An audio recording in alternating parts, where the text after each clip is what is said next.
حمد و صلات کے بعد محترم سامعین گرامی، ہمارا دین ہمیں جن چیزوں کا حکم دیتا ہے اور جو خوبیاں اور اچھے اخلاق اور عادات اپنانے کا حکم دیتا ہے، ان میں سے ایک امانت و دیانت کو اختیار کرنا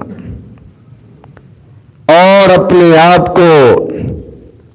خیانت سے بچانا، یہ ایک بنیادی اور اہم تعلیم ہے۔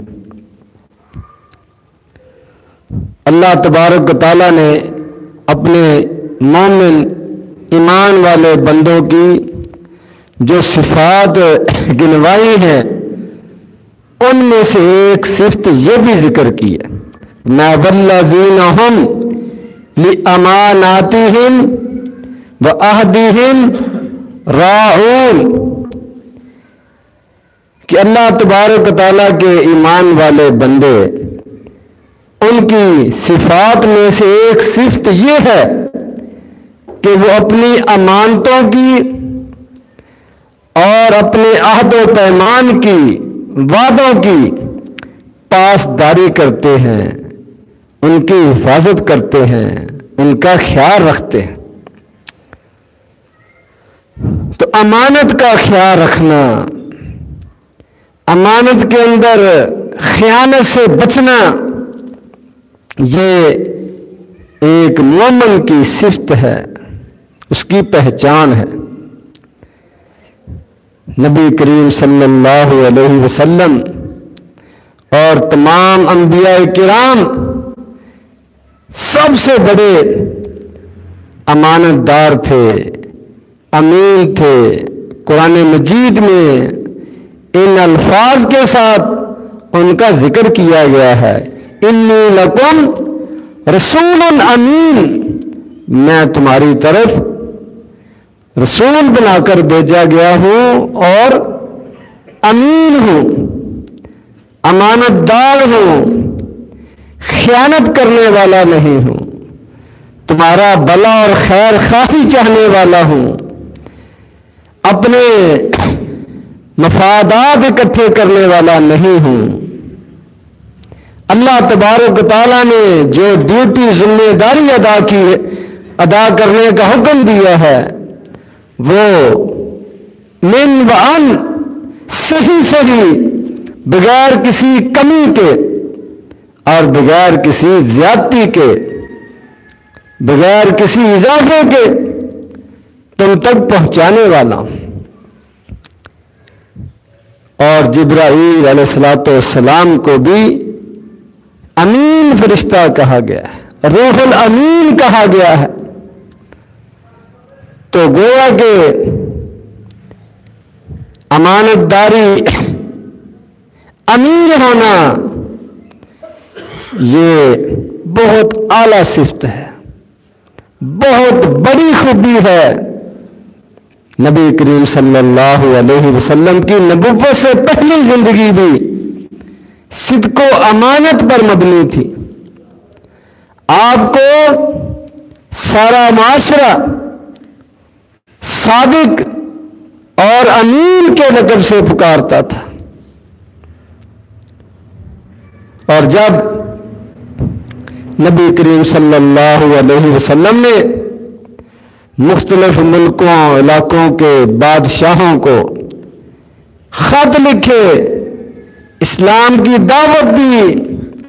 تو روم کا بادشاہ ہرقل، اس نے تحقیق کی، پتہ کریں یہ کس کا خط ہے، اس کا تعارف کیا ہے، یہ کون ہے۔ تو اس نے عرب سے آئے ہوئے ایک تجارتی قافلے کو اپنے دربار میں بلایا، اور اس میں اس وقت کا نبی کریم صلی اللہ علیہ وسلم کا سب سے بڑا دشمن ابو سفیان بھی اس قافلے کے اندر شامل تھا۔ تو اس نے مختلف سوالات کیے نبی کریم صلی اللہ علیہ وسلم کے بارے میں، اور پوچھا تو اس کے اندر اس کے سوالات میں سے ایک سوال یہ بھی تھا کہ اس کی تعلیم کیا ہے، وہ کیا کہتا ہے، کیا کرنے کا حکم دیتا ہے، کن چیزوں سے روکتا ہے، اس سے بھی اندازہ ہو جائے گا کہ یہ نبی سچا ہے یا نہیں۔ تو ابو سفیان نے باوجود اس کے کہ اس وقت وہ کافر تھا، نبی کریم صلی اللہ علیہ وسلم کا دشمن تھا، اس نے صحیح رپورٹ اس بادشاہ کو دی۔ تو نبی کریم صلی اللہ علیہ وسلم کی جو تعلیمات ذکر کی اس میں اس نے یہ بھی ذکر کیا کہ وہ ہمیں حکم دیتا ہے کہ ہم امانت کا خیال رکھیں، امانت کو ادا کرنے کا حکم دیتا ہے۔ تو امانت کا تذکرہ روم کے بادشاہ کے دربار میں ہو رہا ہے کہ نبی کریم صلی اللہ علیہ وسلم کی، اس نبی کی، اس دین کی سنہری تعلیمات میں سے ایک تعلیم یہ ہے کہ اپنے ماننے والوں کو امانت کا حکم دیتا ہے اور خیانت سے منع کرتا ہے۔ تو اس سے اندازہ لگائیں کہ کتنی بڑی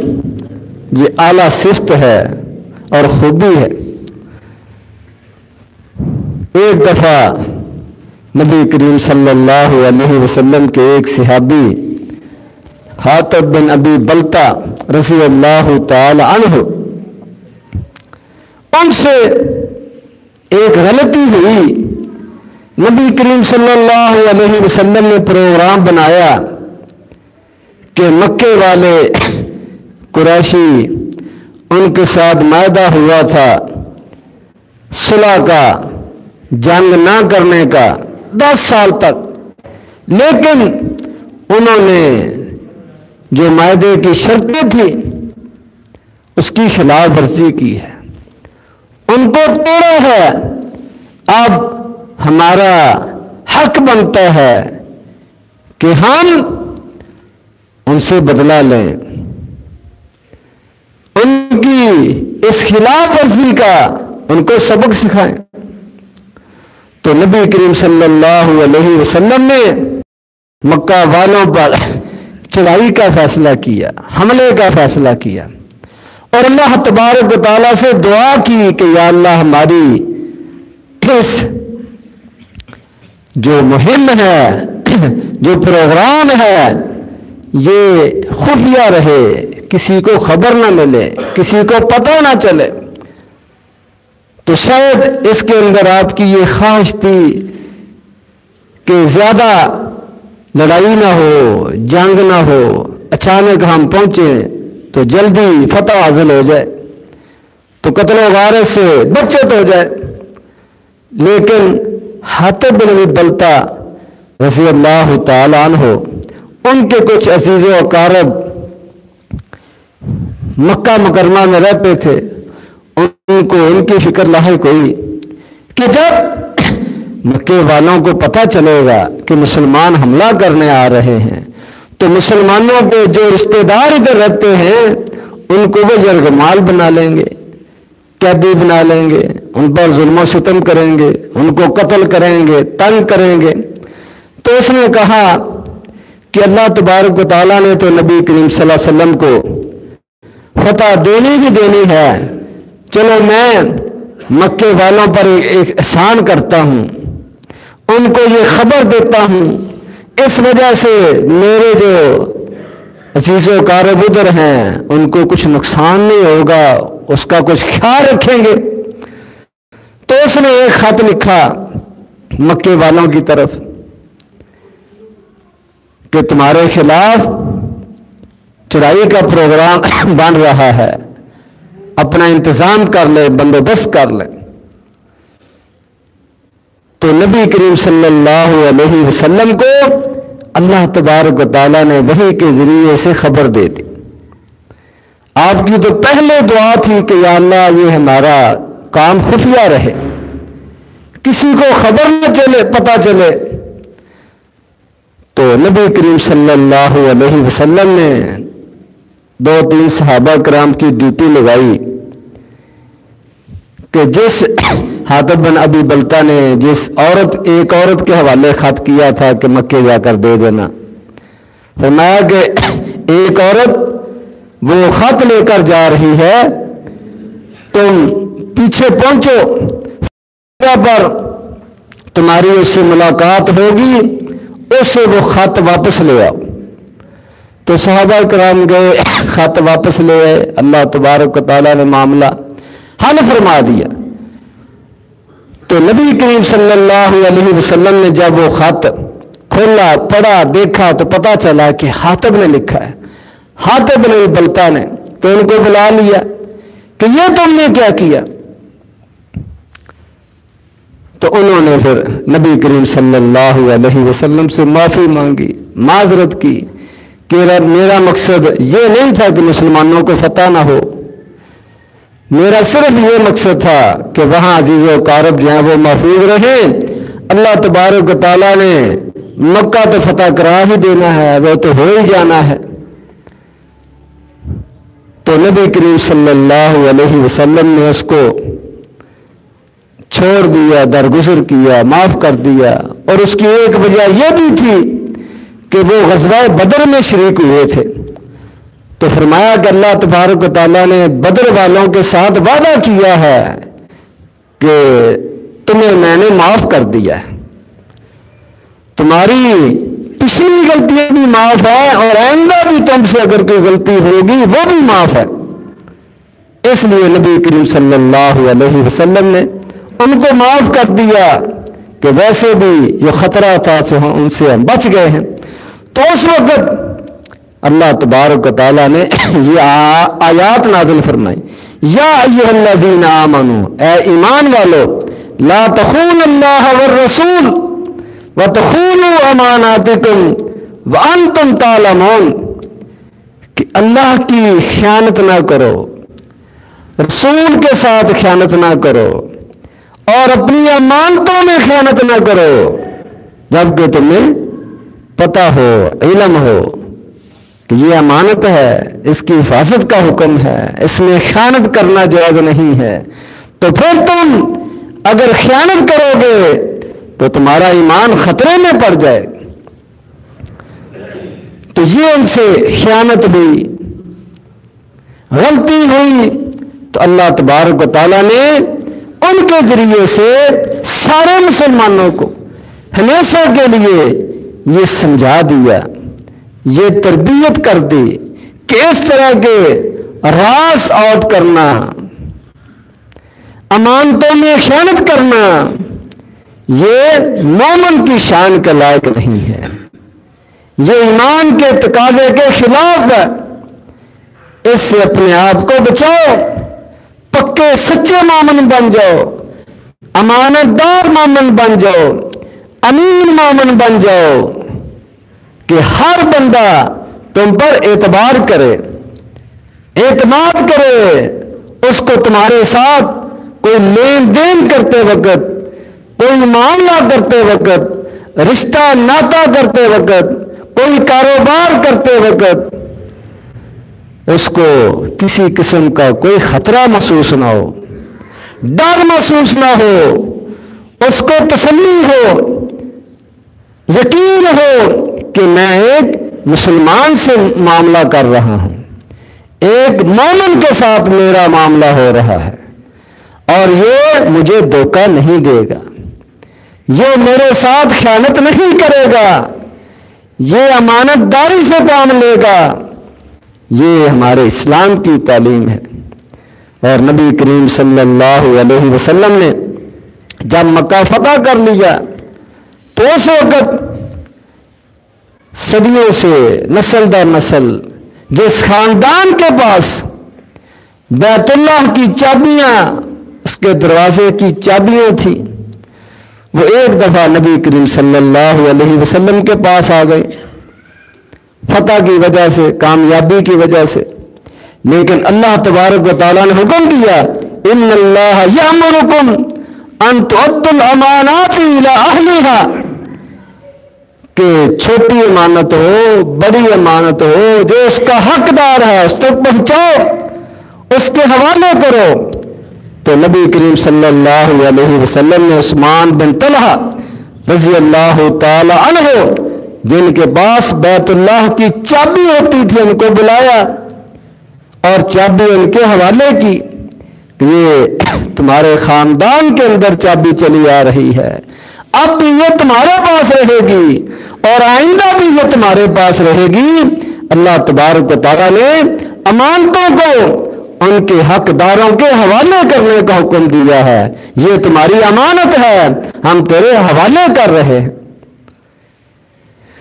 یہ نبی کریم صلی اللہ علیہ وسلم نے فتح مکہ کے موقع پر کھلے دل کا، فراخ دلی کا مظاہرہ کیا، اور نبی کریم صلی اللہ علیہ وسلم نے حکم دیا ہے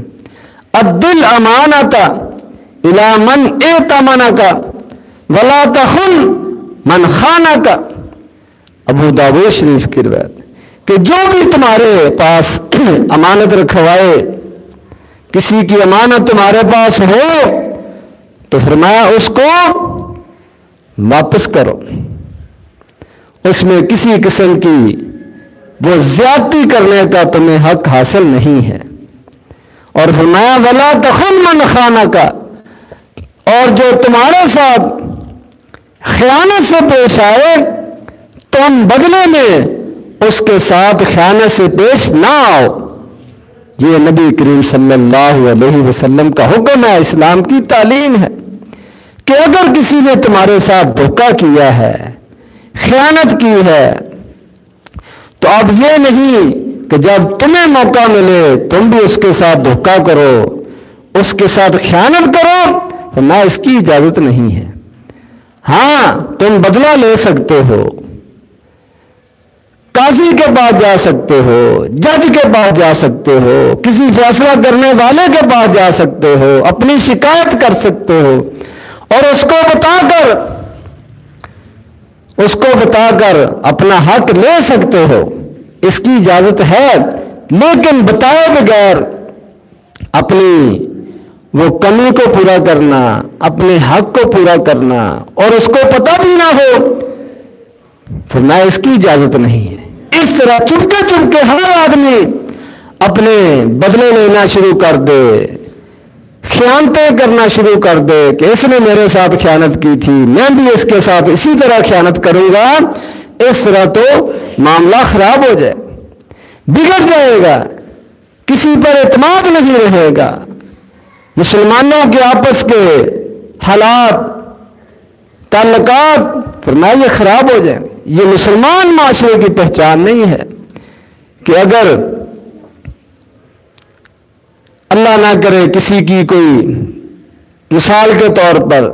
مسجد سے جوتے آگے پیچھے ہو جائے، چوری ہو جائے، تو اب وہ دوسرے کا اٹھا لے، جبکہ اس کو یہ بھی نہیں پتا کہ وہ کس نے اٹھایا ہے۔ جس نے اٹھایا ہے اس کا بھی اٹھانا جائز نہیں ہے، چاہے جو ہے کہ آدمی کی اور اٹھا لے، غصے میں آ کر کے میرا جوتا کسی نے اٹھا لیا تو میں کسی کا اٹھا لیتا ہوں، یہ تو ڈبل جرم ہو گیا۔ اگر آپ کو پتا ہو کہ کس نے اٹھایا ہے پھر بھی آپ اس کا جوتا نہیں اٹھا سکتے، ہاں آپ زبردستی اس سے لے سکتے ہیں، کیا کر کے آپ نے میرا جوتا اٹھایا لہذا اپنا جوتا یا میرا جوتا واپس کرو، میرے حوالے کرو، میرا نقصان پورا کرو، یہ آپ کو حق حاصل ہے۔ لیکن جس طرح اس نے بغیر بتائے، بغیر پتہ لگنے کے جوتا اٹھایا ہے یا کوئی چیز اٹھائی ہے یا کوئی نقصان کیا ہے، آپ بھی اسی طرح بغیر بتائے، بغیر پتہ لگے اس کا جوتا اٹھا لیں، اس کی کوئی اور چیز اٹھا لیں یا اس کا کوئی نقصان کر دیں، یہ اسلام کی تعلیم نہیں ہے، یہ مسلمانوں کا طریقہ نہیں ہے۔ تو بدلہ لینا اور چیز ہے، لیکن چوری کرنا، خیانت کرنا، دھوکہ دینا یہ اور چیز ہے، تو اسلام اس کی اجازت نہیں دیتا۔ اس کو منافقین کی، جو جھوٹے مسلمان ہوتے ہیں، اوپر سے مسلمان ہوتے ہیں، اندر سے کافر ہوتے ہیں، ان کی علامات میں اس کو شمار کیا۔ تو منافق کی علامات میں سے فرمایا او تمینا خانہ، جب کوئی اس کے ذمہ امانت لگائی جائے، امانت رکھی جائے تو اس کو صحیح طرح ادا نہ کرے، اس کا خیال نہ رکھے، اس کی پرواہ نہ کرے، اس کا حق ادا نہ کرے، خانہ بلکہ خیانت کا مرتکب ہو، اس میں کسی نہ کسی دھوکے کی کوشش کرے، فرمایا کہ یہ منافقین کی علامت ہے۔ اور نبی کریم صلی اللہ علیہ وسلم نے فرمایا مسند احمد کی روایت، لا ایمان من لا امانت لہ، جس کے اندر امانت نہیں ہے اس کے اندر ایمان نہیں ہے۔ تو وہ امانت کا نہ ہونا آہستہ آہستہ آدمی کو ایمان سے ہی محروم کر دیتا ہے، ایمان سے ہی اس کو گرا دیتا ہے۔ یہ ہمارے دین کی تعلیم ہے۔ فرمایا ان اللہ یحب اذا عمل احدکم عملا ان یتقنہ، کہ جب اللہ تبارک و تعالیٰ نے یہ چیز پسند کی اپنے ایمان والے بندوں کی طرف سے کہ جب کوئی آدمی کام کرے، عمل کرے تو اس کو اچھے طریقے سے ادا کرے، اس کے پورے تقاضے پورے کرے، یعنی امانت سے کام لے، جو بھی اس کی ذمہ داری ہے، ڈیوٹی ہے، اس کی پابندی کرے، اس کو اچھے طریقے سے ادا کرے، اس میں خیانت کا ارتکاب نہ کرے، دھوکہ دینے کی کوشش نہ کرے، ڈنڈی مارنے کی کوشش نہ کرے۔ حتیٰ کہ نبی کریم صلی اللہ علیہ وسلم نے یہاں تک فرمایا المستشار مؤتمن، کہ جس کسی سے مشورہ لیا جائے، کوئی رائے لی جائے، فرمایا کہ یہ مشورہ، یہ رائے، یہ بھی اس کے پاس امانت ہے، اب وہ اس کی اجازت کے بغیر اس کو آگے بیان نہیں کر سکتا، کسی دوسرے کو نہیں بتا سکتا، کیونکہ اس نے آپ سے مشورہ لیا ہے کسی بھی حوالے سے۔ تو آپ اس کو آپ اپنے پاس رکھیں۔ تو رازوں کو سنبھالنا، ان کی حفاظت کرنا، مشوروں کو سنبھالنا، ان کی حفاظت کرنا، دوسروں کی باتوں کو ان کی اجازت کے بغیر، ان کی رضامندی کے بغیر دوسروں کے آگے بیان نہ کرنا، یہ امانت کا تقاضا ہے، یہ اسلام کی تعلیم ہے۔ اور ہر آدمی اس چیز کا خیال رکھے تو آپس کی بہت سی ناراضگیاں اس سے آدمی بچ سکتا ہے، معاملات بگڑنے سے بچ سکتے ہیں۔ تو اپنے ماحول کو، اپنے معاملات کو صاف ستھرا رکھنے کے لیے، خوشگوار رکھنے کے لیے اسلام کی سنہری تعلیمات پر عمل کرنا ضروری ہے، اور ان میں سے ایک یہ امانت کی حفاظت ہے اور خیانت سے اپنے آپ کو بچانا ہے۔ اللہ تبارک و تعالی قرآن و حدیث کو سمجھنے کی، اس پر عمل کرنے کی توفیق عطا فرمائے۔ وآخر الدعوانا الحمدللہ رب العالمین۔